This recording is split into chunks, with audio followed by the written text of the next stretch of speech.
Hey guys, it's me 30 and welcome to my vlog.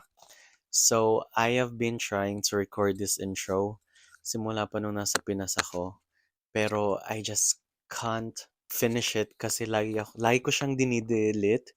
I just don't know what to say. Lagi ako nung utal.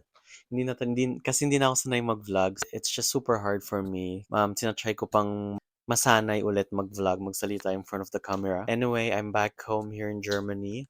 My 1 month vacation in the Philippines is over. And I just remembered I started vlogging when I was 21 years old. That's like 8 years ago. But I stopped kasi it's so time consuming and it's so hard then to edit the video. So I decided to stop. Pero end last year, like December, sabi ko sa sarili ko, my New Year resolution is to start vlogging again kasi this is one of the things na I really enjoy talaga gawin. So sabi ko, I'm gonna start vlogging again and gusto ko i-vlogs yung mga vacations ko and also about fashion when I go to Fashion Week. Pero when I was in the Philippines, I started vlogging lang nung siguro pa second week na ng vacation ko. I totally forgot it. I don't know why. I just totally forgot it.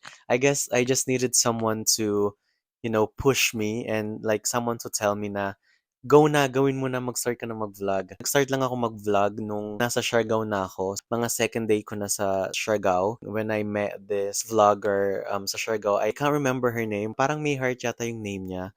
And sabi niya, bakit hindi ka maganyan? You look good, blah, blah, blah. So, just go start vlogging. Malay mo maging maganda yung vlog mo and magkaroon ng maraming followers, blah, blah, blah. Since that day, after that conversation, nag-start na ako mag-vlog.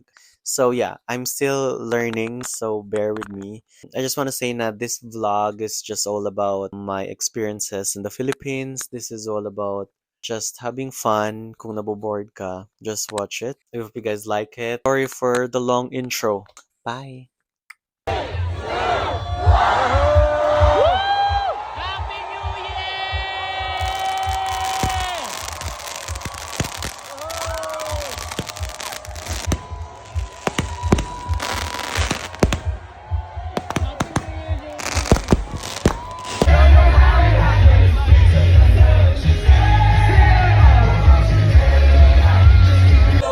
Let's go!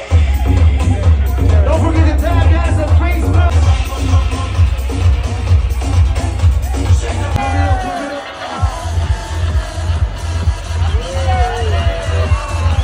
Pakita ko sa inyo yung aming place. It's called G Villas. Ito siya.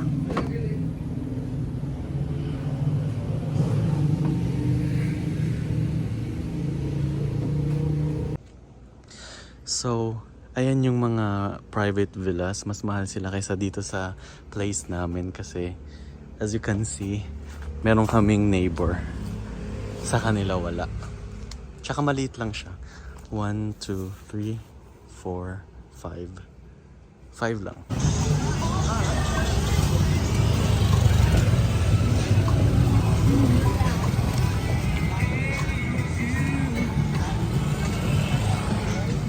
Guys, nandito tayo ngayon sa Afam Bird.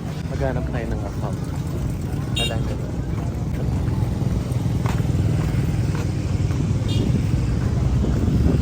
Ang maganda dito guys, pwede kayong magmerienda tapos manood kayo ng sunset. Ayun yung mga pwede kayong manood. Sobra lang ko. Hindi, tayo makati. Pamanini.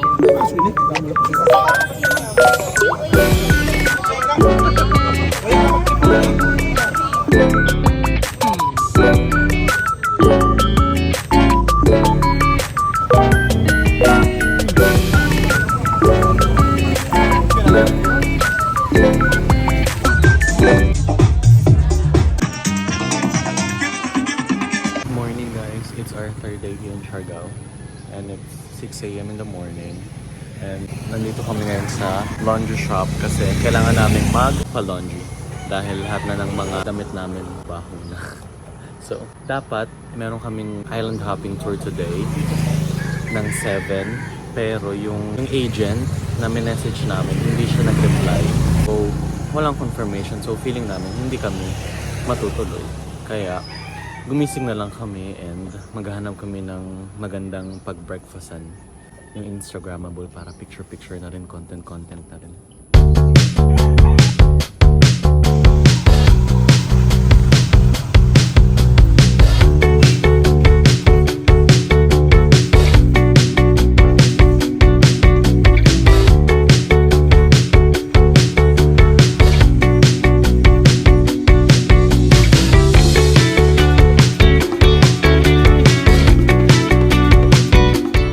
Guys, this is our breakfast.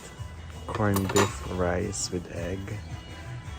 At yung sa kanya is longganisa, egg, and rice.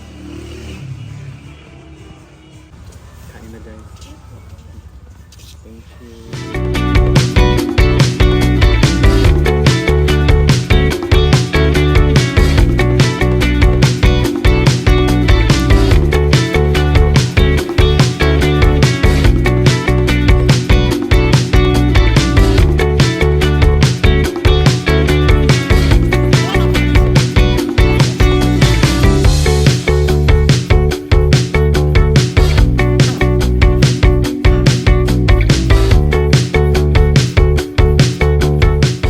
Natuloy pala yung tour namin guys.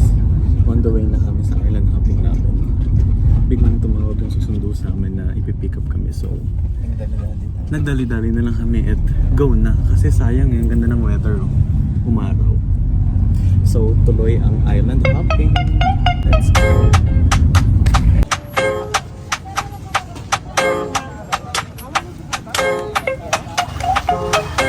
Guys, ang init. Sobrang init.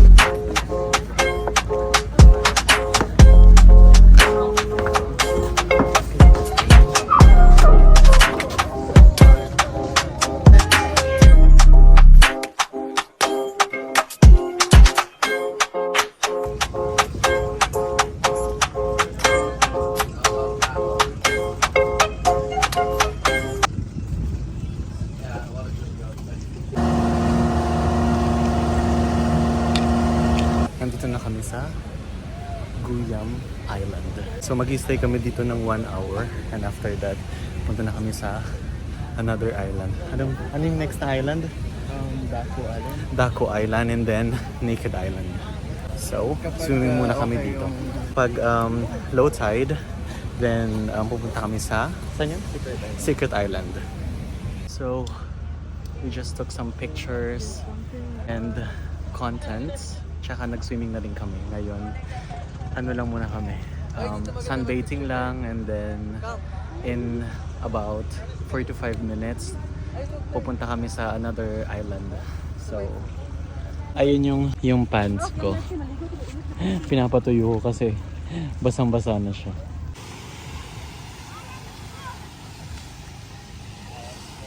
Guys, nandito na kami sa second island.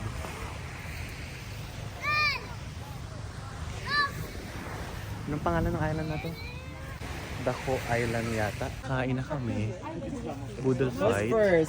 Sobrang nice. Nandun na kayo naman. Hindi na ako kabasa na balik. Ito ang aftermath. Ubos. Busog. As departing water never flow backwards. Tick tock, as they gotta work hard to catch up forward.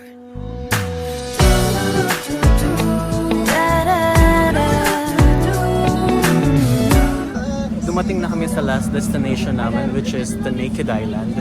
Tinawag siyang Naked Island kasi as in walang mga puno or anything dito.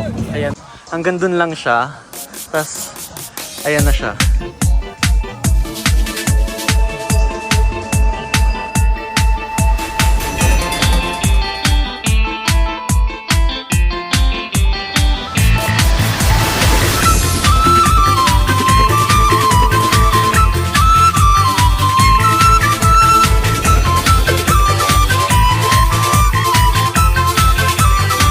Pauwi Nakauwi na kami, tapos na yung aming island tour. So, what are we gonna do next? What time is it? Magti 3 p.m. Kala namin uuwi kami ng mga 3 or 4 sa Naked Island, pero yung 2 p.m. na nag-uwian na, so sayang. Enjoy doon kasi sobrang late nung island, tapos ang ganda pa ng water. So after namin umuwi, prepare lang kami, then lumabas and magme-merienda kami ngayon dito sa Isla Cocina. We're just gonna have coffee and siguro cake. Anong gusto mo? Hindi niya alam gusto niya. Sobrang hapdi ng dito ko. This is the first day na sobrang ganda ng weather simula nang dumating kami dito.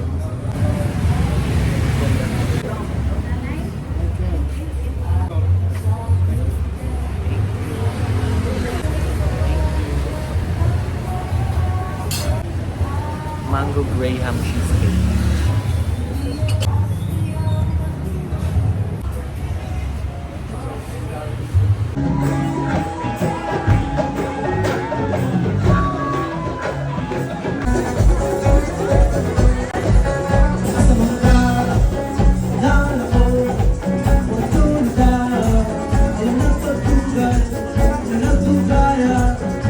Good morning, guys. It's Friday and 6 a.m. in the morning na dito sa Siargao. And maghanap kami ngayon ng mapag-breakfastan. Grabe, sobrang hapdi ng mga skin namin.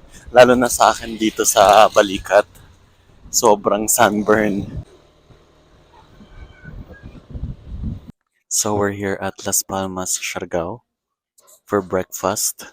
And I ordered tocino with garlic rice, egg, siya naman tapa. So kain lang kami, guys.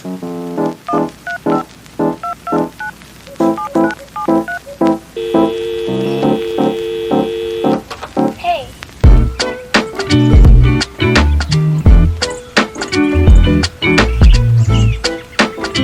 Nandito kami ngayon sa Secret Beach.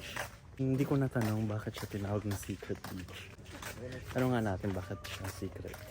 Because it's in the middle of nowhere. Ala, ang it's a galing. secret. No one knows.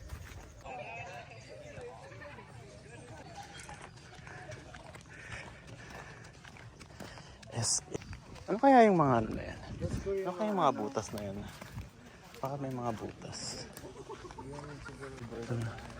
Kuya, bakit siya tinawag na ano? Secret Beach? Secret. Kasi walang may alam dati nito. Okay. Ganda. Tinanong na namin kung bakit Secret Beach ang tawag dito. Kasi daw, wala daw may alam nito dati.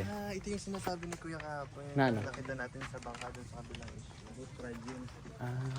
So, ngayon, hindi na siya actually secret kasi alam na ng mga tourist. Swimming muna kami, tsaka relax. See you guys later.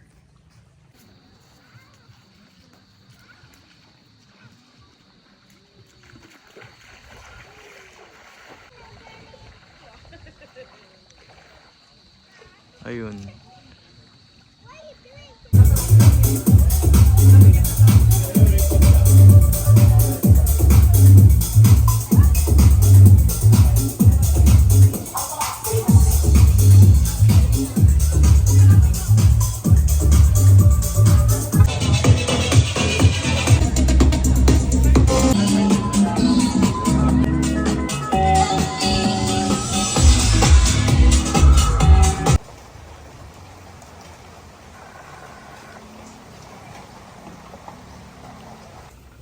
Good morning, day 6 in Siargao. This is our breakfast. Tocino, egg, and garlic rice.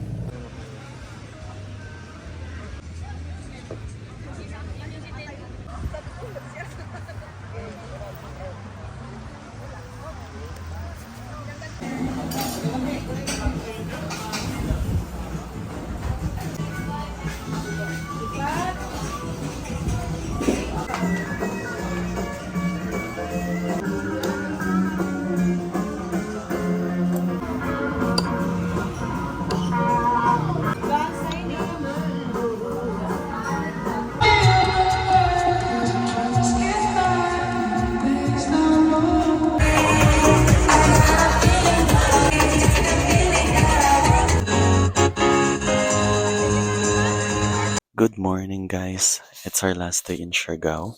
It's 8 a.m. and nagwi-wait lang kami ng breakfast namin dito sa hotel namin. What are we gonna do today? We don't have any plans today. Siguro chill-chill lang. Si Ken ayaw niyang magpa-araw kasi sobrang na-sunburn siya. Lalo na yung dito niya. Sobrang nalapnos. Actually, gusto kong mag-surf today for the experience. Siyempre, nandito ka na sa Siargao, so kailangan mong mag-surf. Pero, I don't know, kasi may sobrang hapdi rin ng sunburn ko and natatakot ako na baka mas lumala pa siya. Pero sayang kasi eh. And actually, sobrang ganda rin ng weather today, so we really need to use it and enjoy it. Especially it's our last day. This is for today's breakfast. Tapsilog. Paulit-ulit lang yung kinakain namin dito araw-araw na breakfast. Laging tapsilog, tosilog, or longganisa log. Kasi sa Europe kasi walang mga ganito, so ini-enjoy na namin. Pero iba yung lasa. Meron naman, pero like iba pa rin yung gawa dito sa Philippines, you know. So, lafang muna kami, guys.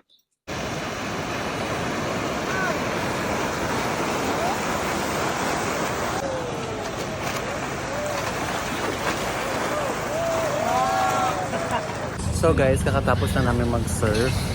And ngayon, dahil last day namin, naglalakad lang kami sa city. Dito sa General Luna. We're just looking for souvenirs. Kung anong pwedeng mabili, mauwi. Nakakalungkot kasi last day na namin. But, excited naman ako pumunta sa city. So, sayang nga lang kasi uwi kami ng 16. Eh, di ba ang sinulog ba? Tawag doon. Yeah, yung sinulog, parang 20 siya. So, and hindi ko pa na-experience yung sinulog. So, sayang. Siguro next year na lang. Next year na lang natin na-try.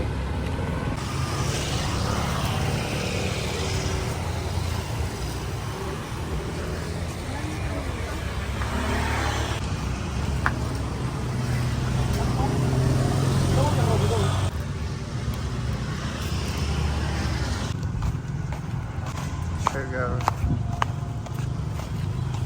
Wala namang parang pinakauna natin maglakad dito. Maraming mga poging locals dito. Ang ganda pa ng mga skin nila, like sobrang tan. Tapos ang daming masyasharap ng mga surfer. Hala. Masyarap! Medyo masyarap! Hala.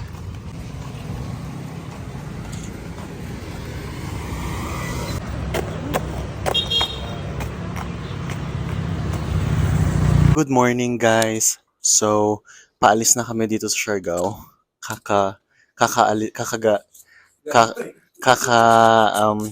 Kakaayos lang namin ng mga gamit namin and cleaned our room.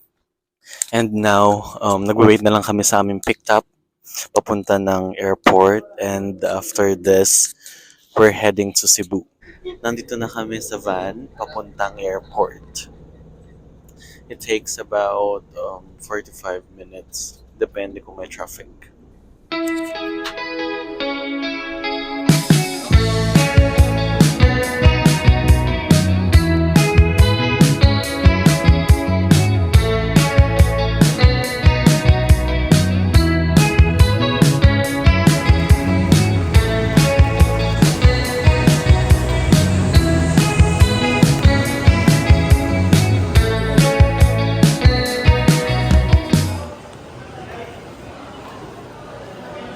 Hey guys, so nasa airport na kami.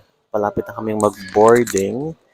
Siguro in like 20 minutes, boarding na kami papunta sa Cebu. Habang naghihintay, let's talk a bit about sa experience namin dito sa Siargao. It was a really, really, really nice 1 week trip. So much alcohol na nainom every day. Talagang nagpa-party. Pero hindi naman siya yung like hardcore party kasi ang parties dito sa Siargao, nagko-close yung mga club ng 12 midnight. And then after that, merong mga 1 or 2 clubs na open hanggang 2 a.m. which is Siargao Beach Club and yung katabi, yung kaharap ng Siargao Beach Club. Yeah, the clubs are really nice. Small lang siya, maliliit lang siyang mga venues. Kaya lang, for me, nakakabitin lang talaga kasi, like, alam mo yun, like sobra ka na nag-enjoy, tapos biglang manonotice mo, magta-turn on na lang yung lights, and alam mo lang, 12 na, or magta-12 na. The music are really good. Most of them, like house techno siya, and I really love house techno. And if you guys don't know kung ano yung mga events or where to party, you can just like Google it or mag-search kayo sa TikTok. Ganun yung ginawa namin. Tas like every day, merong different clubs kang pupuntahan. Kasi parang ayun yung pinupuntahan nila. Like for example, pag Sundays, ang mga tao pupunta sa Happiness. Pag Saturday, yung mga tao pupunta siya doon sa Harana Surf Resort. Tas ganun, basta iba-iba siya everyday. And ayun nga, most of them, house techno yung piniplay nila. So I love it. Para siyang Ibiza. And Ibiza is one of my favorite city talaga na pag nagve-vacation. Yeah. Ano pang ginawa namin? Like, nag-land tour kami sa Siargao's. Like, we rented motorbike. Tapos, ayun, inikot lang namin yung island. Pumunta kami dun sa coconut plantation. Tapos, yung river, hindi ko maalala yung mga pangalan nila guys. Pero, like, super beautiful places. And for me, I suggest kung pumunta kayo ng Siargao, kung magla-land tour kayo, it's better na mag-rent na lang kayo ng motor. Kasi hawak mo yung time mo. Hindi kayo yung parang, ay, alis na kayo ng bus, so wala ka ng time mag-picture whatsoever. Pero kung meron kang motor, then you can do whatever you want. And then, what else did we do? Nag-island hopping din kami. Like, so beautiful. Pumunta kami ng 3 islands. Isa yung Naked Island, and then, yung dalawa, nakalimutan ko na yung dalawang pangalang islands. The first 2 days, ay lang yung ginawa namin na talagang tinignan lang namin yung island, nag-ano kami, activities, island hopping. Tapos, mga third day na, wala na kaming plans. Like, gumigis kami lagi ng 6 a.m. and breakfast and then beach. Tapos, wala na. Good morning. For the information of our study group, Wait lang. the airport So, ayun na nga. After beach, uwi kami, tapos magnanap, tapos gigising ng around 8 or 9, kakain, and then party ulit hanggang 12. Tapos pagkatas ng 12, pupunta sa beach club, tapos hanggang 2, and then ganun na naman. Like, after a while, like after 2 days na ganun yung ginagawa, na-bored na ako. Na parang paulit-ulit yung ginagawa mo. So for me, like 1 week is talagang enough na siya. And then, boarding na kami. So talk to you guys later.